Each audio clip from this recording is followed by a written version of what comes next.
Your Excellency, Emmanuel Kuti, I wanted to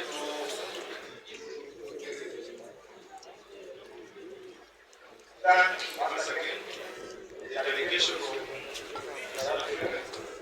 They have come in huge numbers.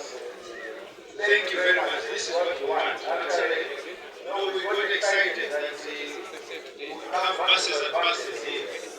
The people here are very excited.